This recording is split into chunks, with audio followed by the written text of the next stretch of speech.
জ্বর হলেই কি ডেঙ্গু আর ডেঙ্গু হলে কি সঙ্গে সঙ্গে হাসপাতালে ভর্তি হতে হবে? একদমই না। তবে কিছু বিষয় জানা খুব জরুরি। আজ বলবো কিভাবে ডেঙ্গু চিনবেন, ঘরে বসে চিকিৎসা করবেন এবং কখন আপনাদের হাসপাতালে যেতে হবে।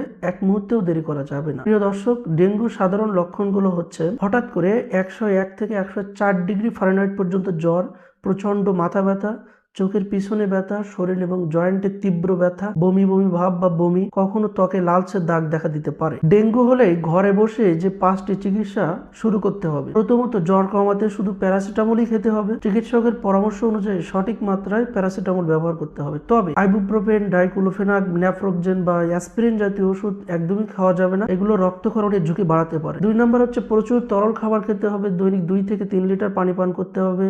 হোক সেটা স্যালাইনের পানি, সাধারণ পানি বা ডাবের পানি, স্যুপ, এগুলো আপনারা খেতে পারেন। 3 নাম্বার হচ্ছে শরীরকে পর্যাপ্ত পরিমাণে রেস্টে রাখতে হবে, বিশ্রামে রাখতে হবে। 4 নাম্বার, অনেক ক্ষেত্রে বমি হলে ডমপিরিডন জাতীয় ওষুধ খেতে হবে এবং এর সাথে গ্যাস্ট্রিকের ওষুধ সেবন করতে পারেন। প্রিয় দর্শক, 5 নাম্বার বিষয়টা, কিছু ওয়ার্নিং সাইন আপনাকে দেখতে হবে যে এই ওয়ার্নিং সাইন আপনার মধ্যে আছে কিনা। যদি এই ওয়ার্নিং সাইন থাকে তাহলে দ্রুত হাসপাতালে ভর্তি হতে হবে। প্রথমত, যদি কারো বারবার বমি থাকে, তীব্র পেটে ব্যথা বা শ্বাসকষ্ট, নাক বা মাড়ি দিয়ে রক্ত পড়ে, রক্ত বমি বা পাতলা পায়খানা, অতিরিক্ত দুর্বলতা বা অস্থিরতা লাগে, হাত পা ঠান্ডা হয়ে যায় বা প্রস্রাব একেবারে বন্ধ হয়ে যাওয়া, প্রস্রাব কমে যাওয়া, খেতে একদমই না পারা, এসব লক্ষণ দেখা দিলে অবশ্যই দ্রুত আপনার নিকটস্থ হসপিটালে একজন চিকিৎসকের পরামর্শ নিতে হবে। প্রিয় দর্শক, ডেঙ্গু হলে কি পরীক্ষা করি সেটা খুবই ইম্পর্টেন্ট।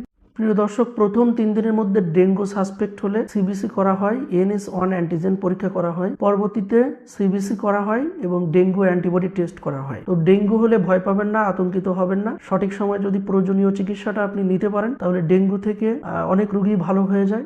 অযথা আতঙ্কিত হবেন না। ভালো থাকবেন সবাই, সুস্থ থাকবেন। আসসালামু আলাইকুম ওয়া রাহমাতুল্লাহ।